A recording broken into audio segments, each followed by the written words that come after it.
Scribble onto the blank sheet of paper with a soft pencil, drawing darker tones on the outside edges of the surface, and lighter tones toward the middle of the page.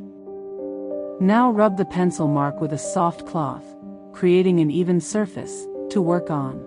Then, use your eraser as a drawing tool to free the image from the page. The eraser creates a lovely organic painterly mark. Drawing into the textured image with a pencil gives you a very spontaneous and natural feel. Besides, it's a whole lot of fun to do. With the initial eraser marks as a guideline, you can now focus on stuff like light source, length of shadows, highlights, and texture. What makes this such a cool way of drawing is its forgiving nature. This technique is called rendering. Give it a try next time you have the urge to pick up a pencil and express yourself. You never know, you might just awaken the maestro within you. Claude Monet, the founder of Impressionism. He was obsessed with light and color, and the way they register in the human mind.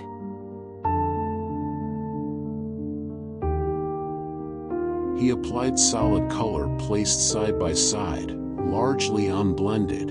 He rejected the popular conventions of his time, which prioritized blended brushstrokes that concealed the artist's hand. When you juxtapose two different colors side by side, their contrast changes the perception of both. You often see this effect in optical illusions. Colors change colors around them. If you add more and more colors, you get a wave of subtle cascading effects, until what you see in a drawing like this is not so much color, but color relationships that change and vibrate. William Turner's Rain, Steam and Speed is so abstract, it is actually unreadable in terms of anything specific. It is atmospheric in an operatic way. Most of this painting is nothing but the variation of color and tone of the sky. The rain creates a unity, which dissolves any kind of hard form. The only sense of form is the black iron chimney of the train. The rest of the train dissolves between the industrial power of man and nature. Rain, Steam and Speed is about industrialization, this powerful new thing, the train. But the painting is really about the act of painting itself, the portrayal of this much more complex and much more subtle relationship between nature and man. The way Turner handles tone and form in this abstraction is incredibly brave for the early period of the 19th century. No human being had ever traveled this fast before. The sense of awe it induced was captured on canvas. It's an explosive essay in a new form of perception, painted in 1844, 30 years before Impressionism. This steam train hurtling towards us, out of the void, into a void, the creation of science that is running out of control. The terror that lives in the heart of Victorian England, that's Gothic, right there.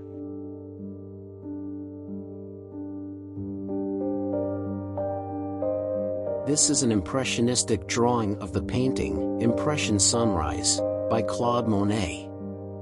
The picture that originated the word, Impressionism. It's a very sketchy, hazy, almost eerie, early morning painting. Monet named the painting, Impression, due to its hazy painting style. It couldn't really be taken for a view of an actual place. The loose brushstrokes are meant to suggest a scene. Although impressionistic art merely gives you a suggestion of what the scene is, there is a huge emphasis on the accurate depiction of light.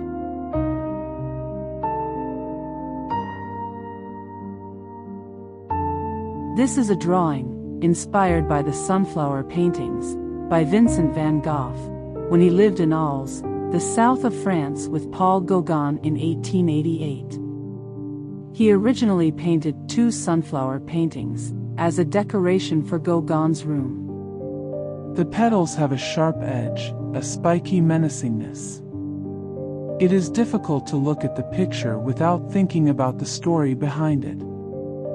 Most of the sunflowers are dead. These are mostly dry, prickly seed heads, from which the petals have fallen off. Yellow was Vincent's favorite color, because it's the color of life. It's the color of the sun. It has a symbolic value in two ways. We register color because of cultural preconceptions. Yellow means happiness, and color has a psychological resonance, an emotional effect.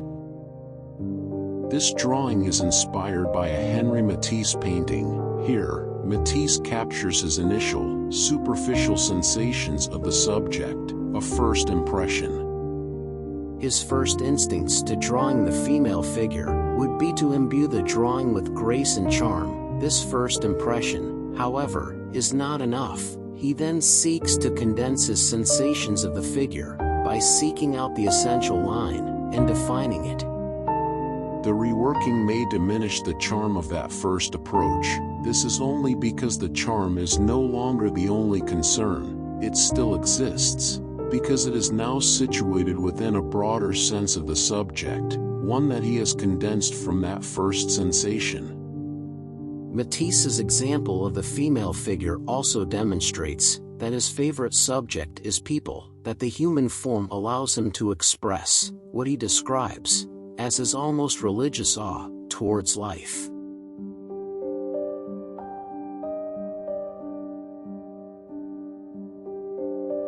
Rub graphite from a soft pencil onto your drawing surface to be.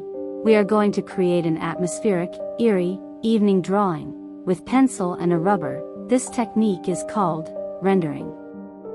From the imagination, draw impressions of trees, shrubs, and shapes that suggest a wild, bush-like environment, leaving a lot to the imagination, which instinctively creates its own feeling and atmosphere, according to its own personal, past, unique life experiences.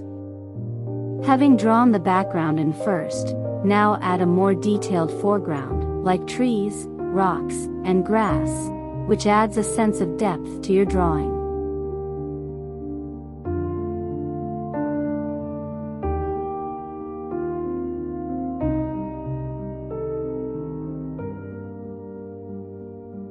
This final drawing is experimental. It illustrates the freedom of the dancing pencil. Let your ideas flow with the growing composition. Add, subtract, be brave in your decision-making, listen to your inner voice that constantly gives you suggestions within fractions of a second. You may not get the desired result straight away, but by creating a culture of trial and error, and allowing yourself to make mistakes, you will grow much faster as an artist, and you'll be able to create to your fullest potential, beyond your wildest dreams.